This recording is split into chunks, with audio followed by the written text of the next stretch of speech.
FSN Radio. It's all about what's next. Go to financialsurvivalnetwork.com and sign up for your free weekly newsletter. You'll also get 3 free reports. The Financial Survival Network. It's all about what's next.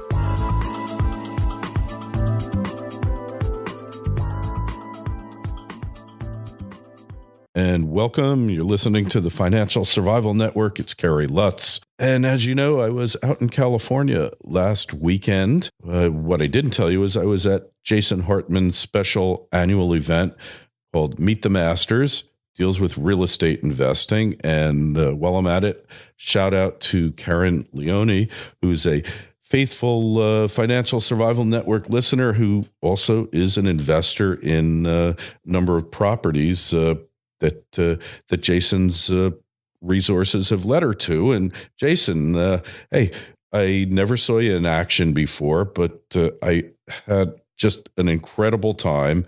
It was just fun from the start to the finish. What can I say?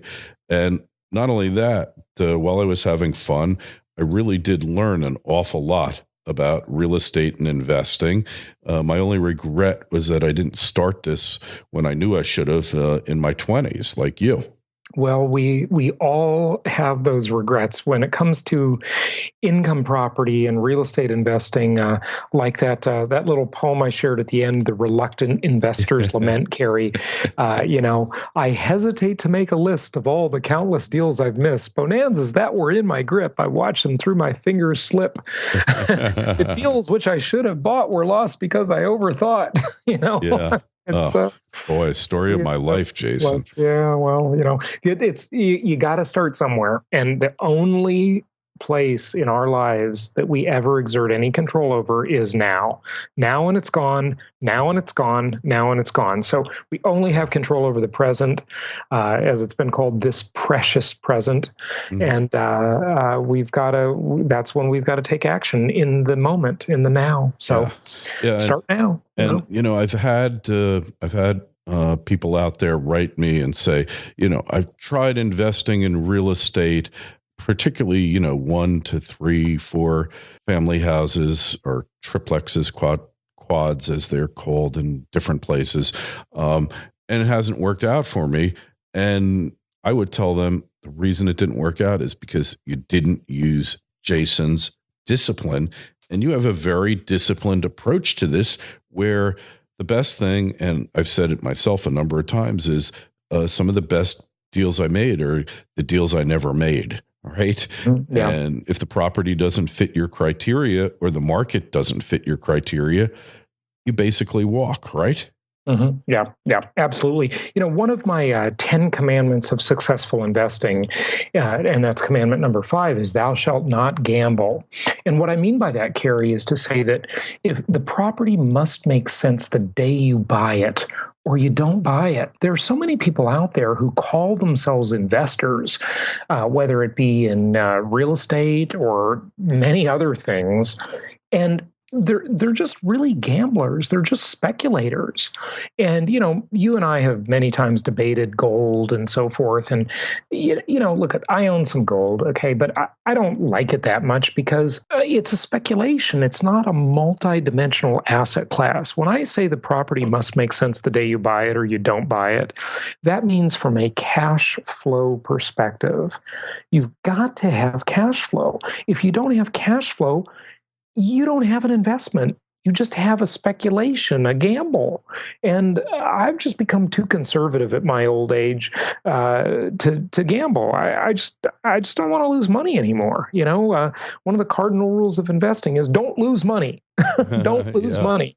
And so, cash flow is very reliable. It's not perfect, but it's pretty darn reliable. You get a stabilized property with a quality tenant, and it's usually going to work, okay? And if it doesn't work, you just get another tenant. You'll have a month or two maybe that you lose income, but you get another tenant. And we factor in vacancy rates and so forth already into all of our performance. But you buy something and you think you can predict when appreciation is going to occur.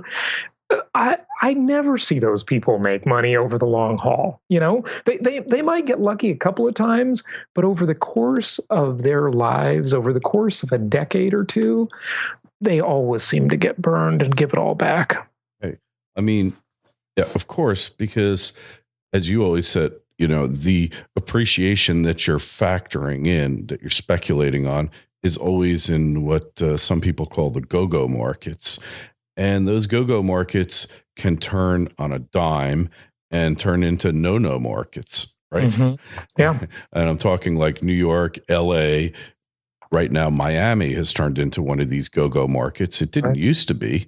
Well, it's been there before, though. It was there, 10 years ago for sure. Yeah. Oh, yeah. And now it's the hottest market in the country. Everybody is banging on doors to get in. And you know what's going to happen there just as well as I do, right? Yep, it's gonna fall, and people are gonna give those profits back, and that's the story of the speculator, of the gambler. They don't learn to quit while they're ahead. Kenny Rogers famously said it: "You got to know when to hold them, and you got to know when to fold them. You got to know when to walk away and know when to run." Yeah. And I just think cash flow is king, and that's what you do. You just buy properties that cash flow. And how much more greedy do you need to be than 20, 25, 30, 35, 40, even 45% annual return when you consider the multidimensional aspects of an income property investment? I didn't say that was the appreciation rate. I said it was the overall return on investment. And, I can dice that up for your listeners if you wish. It's kind of complicated and hard to illustrate without visuals. But income property is the most historically proven asset class in America. Speculating on appreciation, that's not so proven. Yeah. And the properties that your local market specialists were showing us at the event, 10%, 12% cash on cash returns. And I defy any of you out there to show me something that's that stable, that safe, that's going to return that. I just, in this environment, I don't see it. And if you can show it to me, I'd love to see it with safety, predictability, and just so much proven history behind it. And you don't have to be a genius to figure this thing out. I mean, you can look at your pro formas, you can look at your projections, and you know how it's going to work out, right? Mm-hmm. Yeah, you don't know for sure. I mean, nothing is guaranteed except death and taxes, but it's a pretty reliable. I mean, there's a reason it's the most historically proven asset class in the United States, if not the entire world. I mean, it's an amazing asset class, not the least of which the reasons is that it's a multi-dimensional asset. You can make money from cash flow, from appreciation, from tax benefits, from inflation-induced debt destruction. It just works better than anything else. It's not perfect. It has its problems, but you can easily overcome them if you have the right team in place. And that's what we provide, is the team. And if you've got someone there to help you put the pieces of the income property investing puzzle together. So that's a critical thing. Oh, sure. And the ease with which you can do it. That is something that also I don't think I really grasped when I was younger. I always thought of real estate as often a more hands-on investment that really it doesn't have to be, right? Yeah, no, absolutely no. It doesn't. I mean, you can. we call it armchair investing. Okay. You can remote control this stuff pretty well if you have the right systems and team in place. And that's what we do. I mean, we help you do that. It doesn't have to be super difficult. I know everybody listening has heard about the bad real estate experience. But oddly, even with those bad experiences, Carrie, many of the people who tell about them, they actually, when they did the math, they actually made a lot of money, even if they had like a bad tenant. I think they just sort of take it personally or something. And, it's funny, they don't take it personally when John Corzine at MF Global rips everybody off, or, maybe they do when Bernie Madoff does, but look at these Wall Street criminals, and a lot of it is just legalized crime. And the reason it's legal is because they have so many lobbyists. I mean, Wall Street is the modern version of organized crime, in my opinion. Yeah. And, these scumbags on Wall Street are taking giant management fees off the top of the deal, even when the investors are making lousy returns or no returns at all. They're losing money, and it's absurd. Yeah, yeah. And hey, there was a guy who worked for Apple who basically, he's up to 70 properties. One thing I wanted to ask you, I didn't get a chance to, but did you tell him to go invest in St. Louis? St. Louis. We did business in St. Louis a couple of years ago, and we had some decent size construction delays there. But oddly, those delays, even though our investors were getting disappointed about the delays because they wanted to get their investments started, they actually profited from them, because as the delay was occurring, they had a very small amount of money into the property, and the properties were appreciating. So it was like having an option on the deal. Turned out pretty good, actually. But St. Louis is a market with lower quality tenants. The cash flow on those lower quality tenants is better, but it's more problematic. And investors need to just consider, what type of investor are they? There are many investors who like investing in Section 8 type properties where the government pays part of the rent. My mother did this a lot as I was growing up. She had a lot of Section 8 rental properties, and I used to joke and say, my mom complained all the way to the bank, because she made a lot of money on it, but she didn't really like dealing with these lower end tenants very much and things like that. And some investors, they really like the Class A type properties and the higher quality tenants. But the thing you trade off is the cash flow is not as good on those. Okay. So it depends, and that's one of the things we do is we help investors, Carrie, determine what type of investor they are. What type of personality do they have? What type of tolerance do they have? We like to call ourselves jokingly as investment therapists. and that's part of it. There's definitely a psychological component. It's not all just math and numbers, and that's part of it. So you can make money in either side of it, but just depends what type of person you are and what type of stuff you want to do. Well, I'd imagine the therapist aspect is very real, because by the time your investors have found Jason Hartman Platinum Properties, they've been burned a number of times on a number of different investments that were sure to make a fortune and turned out to be right? Yeah. Yep, absolutely. It happens. We hear all those horror stories, and we minimize them.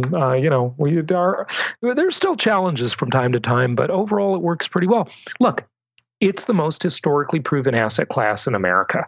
I don't think anybody listening can really argue with that in any real way. I mean, what else are you going to do? You going to put your money on Wall Street? You're going to buy Bitcoin? I mean, Bitcoin's $212 now. It's a disaster. You going to buy gold? I mean, that's not euros, huh? Invest in the euro. It can only go up against the dollar, right? Well, the dollar's doomed. Right. Yeah, sure. Well, the thing they don't know about the dollar is the dollar happens to have the largest military in human history behind it. It may not be backed by gold, but it's backed by battleships, aircraft carriers, and fighter jets. Yeah. And that sounds ugly, but it's just the reality of the world. It's just reality. And it's also backed up by a huge infrastructure of financial institutions all over the world, and billions, trillions of dollars of which there is no place else to put it. Yeah. That's it, the flow of funds.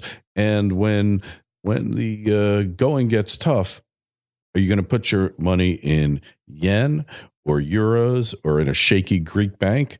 No, the money flows over here in large measure because of that military infrastructure that you just mentioned. So eventually, maybe it all is going to hit the fan and it all is going to go down the tubes, but it will happen here last. And that's why the money's flowing here now, and the dollar is the beneficiary of it. So, people think, wow, I can't believe what's happening to the dollar. But in many respects, it's really an inevitability, It is inevitable. I mean, I agree with everybody that the dollar is a disaster, but it's less of a disaster than everything else. Yeah, so, just like Winston Churchill said, democracy is the worst system in the world, except for all the others, right? Right. Exactly. Everything operates on the law of comparison and relativity. It's everything in life is a trade, and I hate to say this, even when you pick your mate, it's a trade. It's like, I can either get this one or I can get that one. And it's the way our minds work. I can either get this deal or that deal. The Wall Street people have an acronym they use called TINA, T-I-N-A. There is no alternative. And so, what are your choices out there? So income property is a terrible investment. It's just better than everything else. And, got a good quote here. The most difficult thing is the decision to act. The rest is merely tenacity. And that was said by Amelia Earhart. Hopefully you're not going to wind up in the Pacific on an island somewhere shipwrecked. But let's face it, you need to act. You need to get out of your own way and stop worrying. Worry is okay, but not unfounded worry. Kerry, let me ask you, so what were your impressions of our Meet the Masters of Income Property event? I mean, that's the first time you've been to anything we've done, or, you did see me speak in Florida, I remember, sure. But that wasn't my event. That was someone else's event that you came to.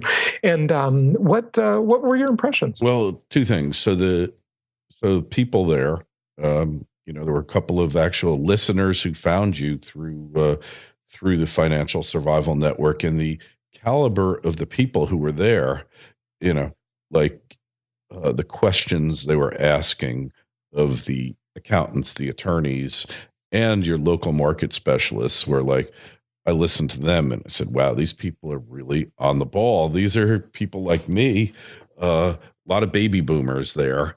And I felt like I was at home.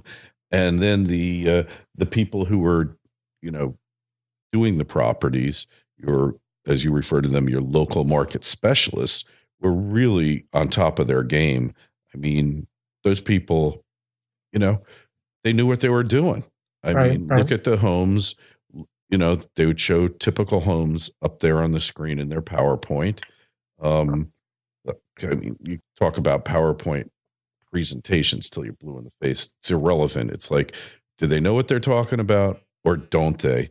And these people were pros, and that's what I really respected. If they didn't know the answer to a question, they tell you, but there weren't many questions they didn't know the answer to.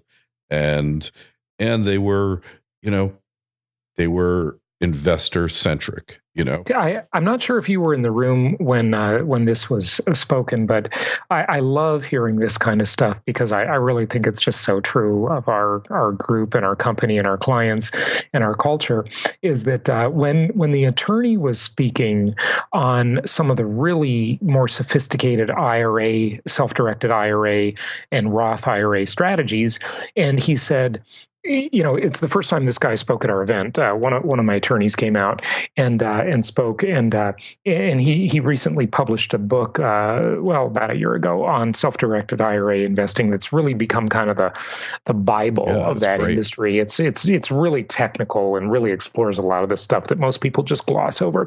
And he was taking questions from the audience, and he said, "Wow, these are really good questions. I've never gotten questions that are this deep and sophisticated." And I said, "Hey, our audience, our client base is a sophisticated group of people.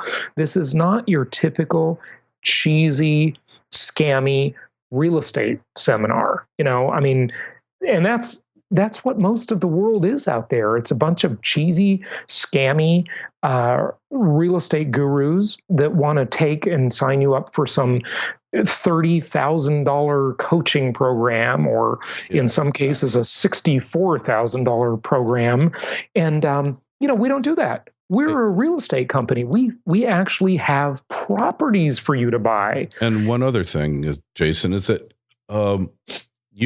your personal portfolio, you've invested in most of these markets, which, you're not just, like you say, some guru who, who's never stepped foot on one of these properties. And you actually, when you started talking about like Birmingham, it's like, hey, I spent some time in Birmingham, boring place, but that's the kind of market we like. I like the boring more places. Boring, the better. Investing, yeah. That was like, okay, this is not just a guy in the ivory tower selling, like you showed that South Park episode, but some guy from South Park, chopping up derivatives, unloading them on an unsuspecting public. Yep. You more or less invest alongside your group there. Mm-hmm. And, there were just great stories. I mean, I love stories of success, stories of problems. That's what I really like to hear more than anything, because look, this is life. Anything can go wrong. It's going to go wrong. You're going to get the tenant from Pacific Heights who, I love that movie. Right? Yeah, well, I think every landlord should see that movie. Yeah, Pacific Heights. That's a scary, scary movie. Yeah, well, not quite so bad, but I just remember one time my family owned these quads, and guy shows up. That's a fourplex for some of you who don't know that term, but go ahead. So the guy shows up, him and his wife with one little kid, and of course it's like in October. And father says, "How many kids do you have?" "Oh, just this kid." "Great. You're fine." This is before computers where you could check out evictions and stuff, which these LSMs all have access to all the latest technology to screen. So your odds are much less of getting these tenants from hell. Mm-hmm. And next week, my father goes in there, and they've moved in, and they got 8 kids in a 1-bedroom apartment. It is wall-to-wall mattresses. And my father is freaking out and, starts the eviction proceeding next Monday. But this is in New Jersey, in Linden, New Jersey, not what you would call a tenant-friendly jurisdiction, even in the late 60s. Mm-hmm. They were at the vanguard of tenants' rights. And yeah, that's another thing, Kerry. I'm glad you mentioned that. We look for landlord-friendly markets that are friendly to our cause as landlords. Yeah. So by the time the case gets on the calendar, it's a week before Thanksgiving, and the guy isn't paying any rent either. He never paid any rent.